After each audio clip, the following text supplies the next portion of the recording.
Hola, clase! Hello, welcome to lab number 3. We are broadcasting to you from beautiful downtown Rancho Cucamonga. Dr. Marky Mark in the house. Let's get started. Today we're going to talk about how life changes over time, and it takes a vast period of time for life to evolve. Don't get confused with how you might change from how you looked when you were a child to now.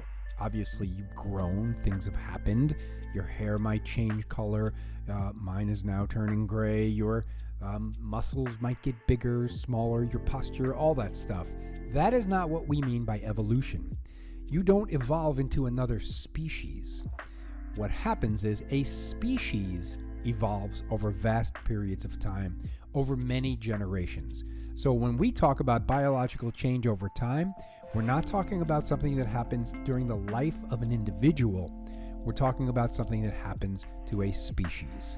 Now, one of the ways that life can change is through Darwin's contribution, his idea of natural selection. You learned about this in class. Let's kind of just talk about what it is real fast. Variation exists within a species. If life is going to change, not everybody can be an identical clone. There is variation in any species. So this is a given. We know this. If you look at your family, no two individuals are exactly alike. Even if you're a twin, your twin is a little bit different from you. Individuals can be smarter, faster, dumber, whatever, different sizes and shapes. And that's true of any species. So the first step is we must have variation. Nature's going to work on that variation. Second, the variation that you have, your children will inherit. And so the variation that you have is heritable. If you get two parents with red hair and freckles, you know exactly what the kids are going to look like. Because step one, there's variation, and children inherit that variation. These first two steps are not controversial. This is pretty much stuff that we all know. The third step in natural selection is that there are too many babies. And not every individual survives to adulthood. In even lions, where there are 5 or 6 cubs born, only 2 typically survive to become adults.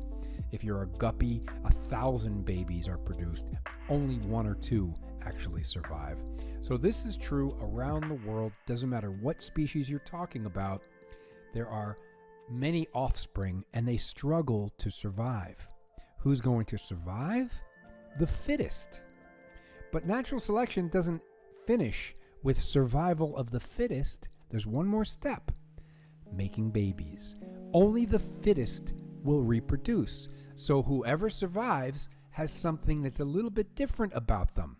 Step one, there's some variation that they have that they can pass down to their kids, who can also survive, and then their children will make babies of their own. So it's a cycle. It's a feedback loop.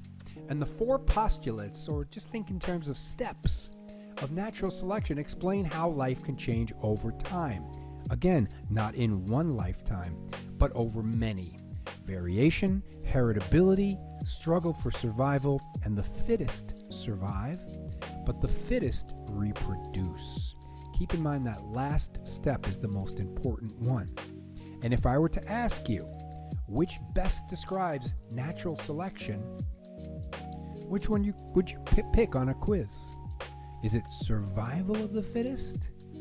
Or is there one more thing you need to do? Yep, you gotta get drunk and you gotta get laid. It is all about reproduction. If the fittest make the babies, then they change the next generation and the future looks more like them. The more children you have, the more influence you have on the future of the species. So natural selection is not survival of the fittest. It stops one step short. It's about reproduction of the fittest. Now, how can we put this all together? Let's take a look at this species called the butterbeans. I just invented these. They're a magical species. They swim off the coast and they float around in the water. They like to soak up the sun, and mama squirts out 1,000 babies whenever she makes babies, but not too many of them survive to adulthood because of this guy. But the butterbeans are a little bit different from one another. Now, you can't tell them apart because you're a racist, but they know the difference. One of them is smarter, one is stupider, one of them smells weird, and then there's always one really weird baby out of the batch. Let's just kind of flag him. This Butterbean is a little bit different from the rest. Let's call him Bobby. Bobby the Butterbean. Now, the difference between Bobby and the other Butterbeans is that Bobby was born extra buttery. So this extra buttery Butterbean, Bobby, is never going to get eaten by this muncher guy because it doesn't taste good. When the muncher dude puts Bobby the Butterbean in his mouth, he spits him out because he tastes bitter. He tastes too buttery, and he's not going to eat him. So, who is going to survive? Who's the fittest? Bobby doesn't know he's any different. He's just lucky. He was born with a random genetic mutation. He's extra buttery. He's an extra buttery Butterbean, Bobby. But he is the fittest. So guess who's going to survive? Guess who's going to make babies? Bobby the Butterbean. And over time, his children, the boys, the girls, they're all going to start to be extra buttery, just like Bobby. And so over time, we can have the last of the dried up old Butterbeans go extinct, and the entire species of Butterbeans is extra buttery like Bobby the Butterbean. They're extra buttery, which makes them taste bitter, so they're better. Capiche? This is something called microevolution. The species changed, but they're not that different. Just a little bit different. That's why it's called microevolution. You see that micro bit there? Microevolution refers to evolution, biological change. All the Butterbeans are extra buttery now. That wasn't the case before. This is still evolution, but it is a small-scale biological change.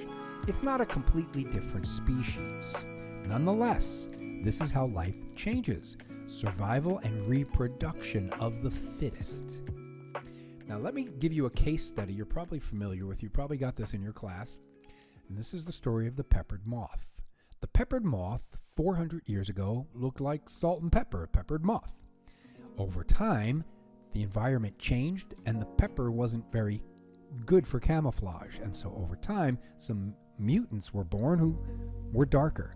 And over time, the darker version of the peppered moths was the fittest. It was the best one. It blended in with the background.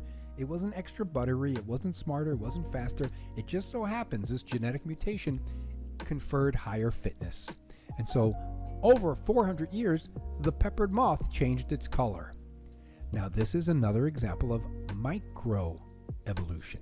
It just changed a little bit. It's still a peppered moth. But is the peppered moth done changing? Doink.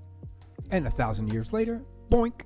And 1,000 years, 1,000 generations, 1,000,000 years later, bada bing, bada boom. I don't know what that is, but we're no longer talking about small changes because millions of years have passed. We have a lot of small changes, but now we're talking about something called macroevolution. Macro because we've come a long way. We've had a lot of biological changes over many generations, and now it's a different species. It doesn't look the same as its ancestor. And so macro, which means large, macroevolution is a lot of small little microevolution that adds up to something that's really very different from its ancestor. I don't think we can call this the peppered moth anymore, do you? We're going to call it the multicolored, googly-eyed, I don't know what that thing is. It's just a different species. This happened over a vast period of time. Macroevolution is synonymous with the word speciation. That means the birth of a new species. How do you get a new species? Lots of microevolution can lead to macro. I hope that makes sense. Don't get it twisted. It is not like Pokemon. An individual does not evolve in their lifetime.